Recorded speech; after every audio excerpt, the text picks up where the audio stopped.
कुछ अजीब से इवेंट्स हो रहे हैं पॉलिटिकल लेवल पर, जिनको मैं सिर्फ ऑब्जर्व कर रहा हूँ, लेकिन मैं एक पिक्चर बना नहीं पा रहा। आज मैं उन अनकनेक्टेड इवेंट्स को आपके सामने रखना चाहता हूँ कि शायद हो सके कि आप में से कोई हो जो कमेंट में मुझे मदद करे इस लार्जर पिक्चर को समझने की। भारतीय जनता पार्टी एक बड़ी अनुशासन को मानने वाली और फॉलो करने वाली पार्टी है। पिछले लगभग 10 से 12 साल के इतिहास को अगर आप ऑब्जर्व करो तो एक चीज़ आप डेफिनेट देखोगे वहाँ पर कि उस पार्टी में किसी भी तरीके से कोई अनुशासन के विपरीत जाते हुए कोई चर्चा नहीं हुई। वो चर्चा इस कारण से भी नहीं हुई क्योंकि अगर हम भारतीय जनता पार्टी में देखें तो जो टॉप डाउन स्ट्रक्चर कमांड का बना हुआ था उसके खिलाफ जाकर कोई चर्चा करने की हैसियत और हिम्मत नहीं रखता था। लेकिन मध्य प्रदेश के दतिया में एक बड़ी अनहोनी सी चीज़ हुई। भारतीय जनता पार्टी के बाईपोल के लिए एक प्री डिसाइडेड कैंडिडेट जो उस सीट को बड़े लंबे समय से रिप्रेजेंट कर रहे हैं, नरोत्तम मिश्रा, जो कि एक ब्राह्मण फेस भी हैं, संघ की भाषा भी बोलते हैं और सबसे बड़ी बात कि पूर्व गृह मंत्री मध्य प्रदेश के रह चुके हैं, जो कि आज से 1 महीना पहले पूरी तैयारी कर रहे थे ये चीज़ को लेकर कि उनका नाम तो घोषित होने ही वाला है। उनकी जगह पर सडनली जो है वो सीट दी गई ऑल टुगेदर एक ऐसे व्यक्ति को, तिवारी साहब को, जो कि संघ से जुड़े हुए हैं और संगठन के व्यक्ति हैं। माना यह भी जाता है कि नरोत्तम मिश्रा अमित शाह के बहुत क्लोज थे। अमित शाह के इतने क्लोज होने के नाते ही उनको जो है शिवराज सिंह चौहान की सरकार में गृह मंत्री बनाया गया था। शिवराज सिंह चौहान चाहे इस चीज़ को चाहते नहीं थे, लेकिन अमित शाह के चाहने से ये चीज़ हुई भी थी।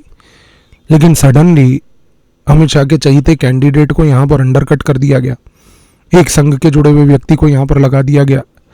फिर उसके बाद जिस प्रकार से दतिया में 12 घंटे से 15 घंटे तक का चक्का जाम किया गया, मोहन यादव जो मुख्यमंत्री है उनको लेकर जिस प्रकार के अपशब्दों का प्रयोग किया गया वो यूट्यूब पर आज रिकॉर्डेड वीडियोस में है, जो भारत की राजनीति में ऐसे शब्द किसी एक एग्जिस्टिंग सिटिंग मुख्यमंत्री को लेकर कभी सुने नहीं गए।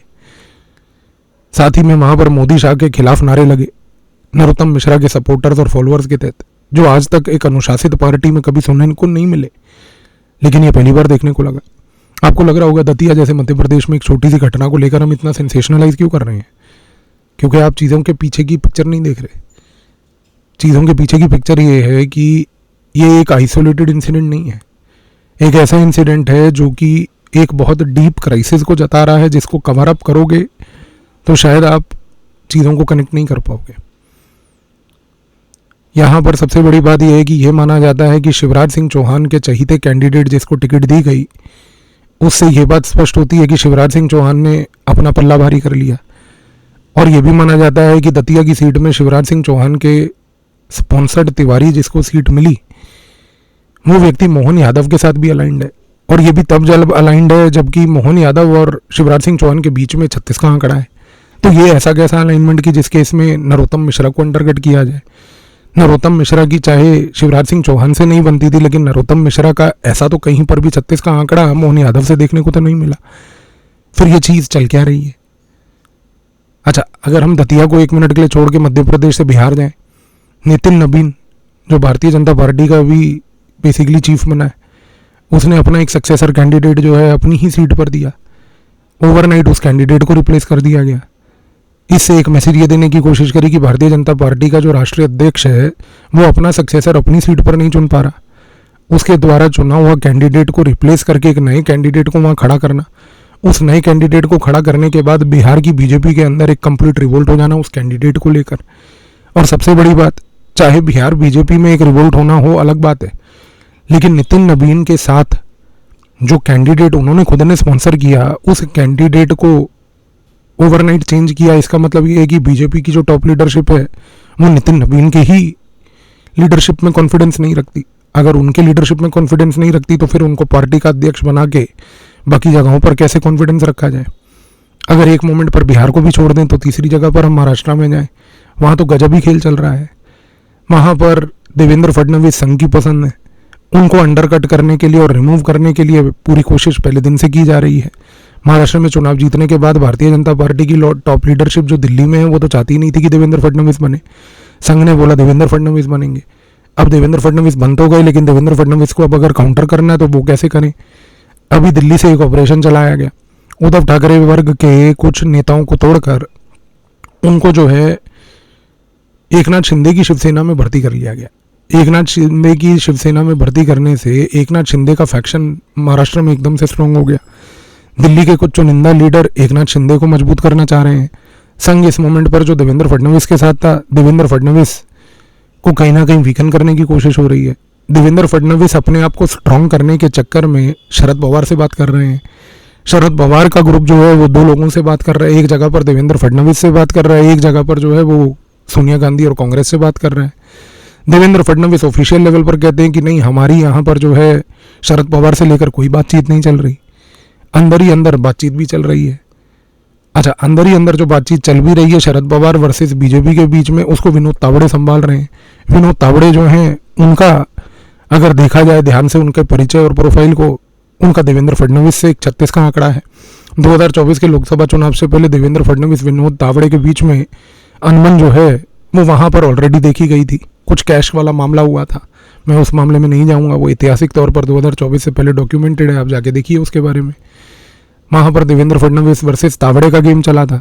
तावड़े को जो है सेंट्रल लीडरशिप सपोर्ट करती है। एक जगह पर देवेंद्र फडणवीस चाहते हैं शरद पवार से बात करना, दूसरी जगह Devendra Fadnavis publicly on record कहते हैं हम बात नहीं कर रहे। तीसरी जगह पर तावड़े जो है दिल्ली की सेंट्रल लीडरशिप से स्पॉन्सर्ड शरद पवार से बात कर रहे हैं। एक जगह पर जो है शरद पवार जो है उनको यहाँ पर एक सेकंड फोर्स बनाकर एक नाथ शिंदे के साथ अगर फडणवीस के सामने खड़ा कर दिया जाए तो क्या फडणवीस की पोजीशन कमजोर होगी। उत्तर प्रदेश में खेल अलग है। वहाँ पर उत्तर प्रदेश में योगी आदित्यनाथ के ऊपर इस मोमेंट पर सबसे बड़ा उनके पिछले 10 साल का चैलेंज है। राम मंदिर के अंदर हुआ जो घोटाला था, उस घोटाले में उन्होंने SIT तो बना दी, लेकिन अब SIT में कुछ नाम ऐसे हैं जो कि वो चाहते हैं कि इम्प्लीकेट करें, लेकिन ऊपर से ऑर्डर है कि इम्प्लीकेट ना करें, क्योंकि वहाँ पर कुछ जिस प्रकार से गेम खेला गया उसके बारे में तो जो कम बोला जाए उतना ही बेहतर है, क्योंकि वो सच कभी सामने आना ही नहीं है। और क्योंकि वहाँ पर धीरे धीरे बात चालू हुई तो अगले साल उत्तराखंड में चुनाव है। उत्तराखंड में बद्रीनाथ में भी मंदिर के चंदे की चोरी की बात चालू हो गई, वहाँ पर भी चंदा चोरी का एक केस सामने आ गया। इस प्रकार से चीज़ को समझने की कोशिश कीजिए। एक ऐसी पार्टी भारतीय जनता पार्टी जो पिछले कुछ सालों से एक बहुत बड़े अनुशासन के तहत चल रही थी, सडनली इतनी ज़्यादा मरमरिंग उस पार्टी में क्यों और कैसे हो रही है? इन सबके पीछे एक लार्जर मैसेज क्या है, मैं नहीं समझ पा रहा। आप समझ पा रहे हैं तो मुझे कमेंट में अपनी राय बताइएगा। लेकिन इन सारी चीज़ों के पीछे एक और दिलचस्प गेम है।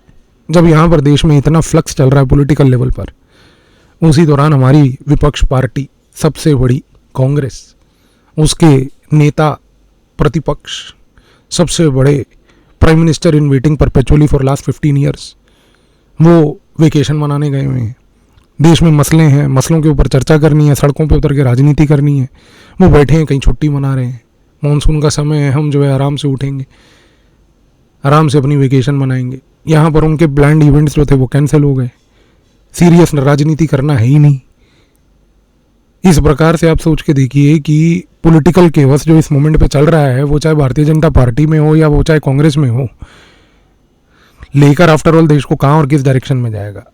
बड़ी पिक्चर क्या है और बड़ी पिक्चर के पीछे असली पिक्चर क्या है, कुछ अगर हल्का फुल्का पता हो कमेंट में ज़रूर बताइएगा। धन्यवाद।